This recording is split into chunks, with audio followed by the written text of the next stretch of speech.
Hello friends, welcome to VK kitchen. இன்னைக்கான விடுகதை வீட்டிற்கு வந்த தொந்தியப்பன் தினமும் கரைகிறான்.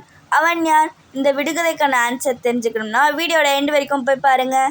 இன்றைக்கி நம்ம கிச்சனில் செய்ய போகிற ரெசிபி செட்டிநாடு சிக்கன் மசாலா. இது எப்படி செய்யலான்னு பார்க்கலாம் வாங்க. ஃபஸ்ட்டு நம்ம மசாலா செஞ்சு எடுத்துக்கலாம். அதுக்கு ஒரு பேன் எடுத்துக்கலாம்.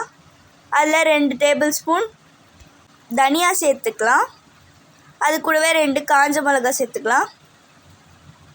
அது கூடவே ஒரு டேபிள் ஸ்பூன் சோம்பு சேர்த்துக்கலாம். அது கூடவே ஒரு டேபிள் ஸ்பூன் கடலைப்பருப்பு சேர்த்துக்கலாம். அது கூடவே ஒரு டேபிள் ஸ்பூன் சீரகம் சேர்த்துக்கலாம்.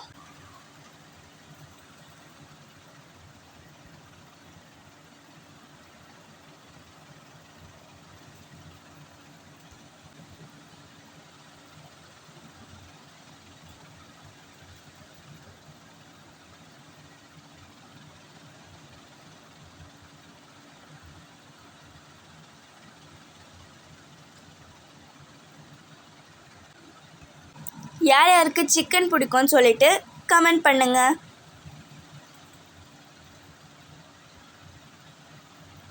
இப்போ அதில் ஏலக்காய், ஒரு மராத்தி மொக்கு,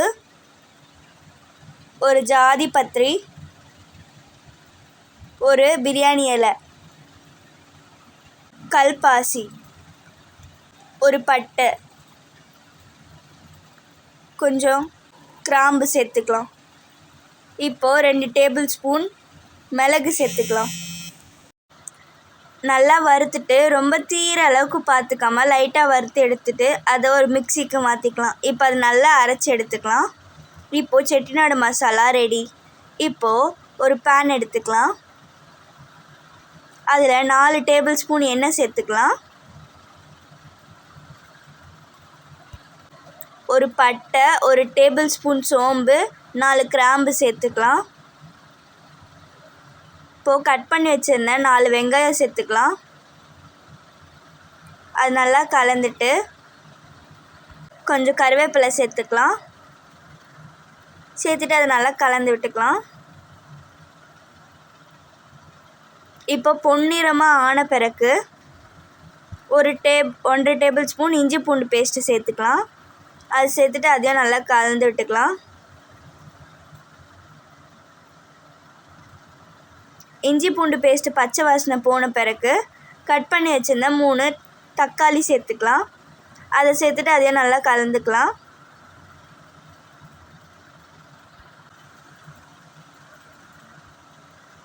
இப்போது 1/2 டேபிள் ஸ்பூன் மஞ்சள்தூள் சேர்த்துட்டு அதை நல்லா கலந்து விட்டுக்கலாம்.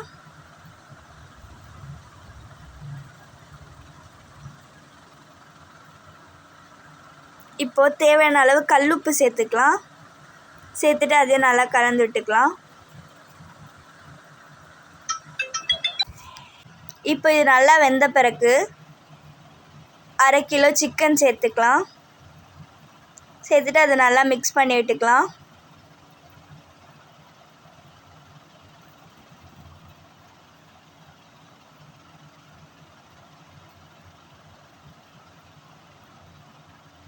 இப்போ அதை 10 நிமிஷத்துக்கு குக் பண்ணிக்கலாம்.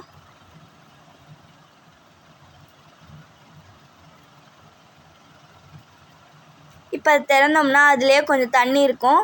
சிக்கன் முழுகிற அளவுக்கு நம்ம கொஞ்சம் தண்ணி சேர்த்துக்கலாம். சேர்த்துட்டு அது நல்லா மிக்ஸ் பண்ணி விட்டுக்கலாம்.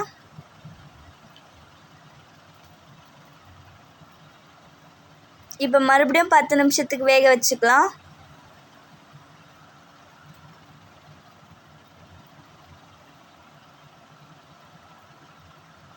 இப்போது தண்ணி நல்லா கம்மியாகிற வரைக்கும் நம்ம குக் பண்ணணும். இப்போது தண்ணி கம்மியான பிறகு 2 table spoon Chettinad chicken masala சேர்த்துக்கலாம். உங்களுக்கு காரம் அதிகமாக வேணும்னா நீங்கள் 3 டேபிள் ஸ்பூனும் சேர்த்துக்கலாம். எங்கள் வீட்டில் காரம் கம்மியாக சாப்பிட்ருவாங்கன்றதுனால நாங்கள் கம்மியாக சேர்த்துக்கிட்டோம். இப்போ அது நல்லா மிக்ஸ் பண்ணி விட்டுக்கோங்க. இப்போ அது மறுபடியும் 10 நிமிஷத்துக்கு வேக வச்சுக்கோங்க. இப்போது ஃப்ளேவருக்காக கொஞ்சம் கொத்தமல்லி சேர்த்துக்கலாம். Chettinad chicken masala ready. விடுகதைக்கான ஆன்சர் நாள்காட்டி. இதை வந்து கேலண்டருன்னு சொல்லுவோம். இந்த வீடியோ உங்களுக்கு பிடிச்சிருந்தா லைக் பண்ணுங்கள், ஷேர் பண்ணுங்கள், கமெண்ட் பண்ணுங்கள், சப்ஸ்கிரைப் பண்ணுங்கள். தேங்க்ஸ் ஃபார் வாட்சிங்.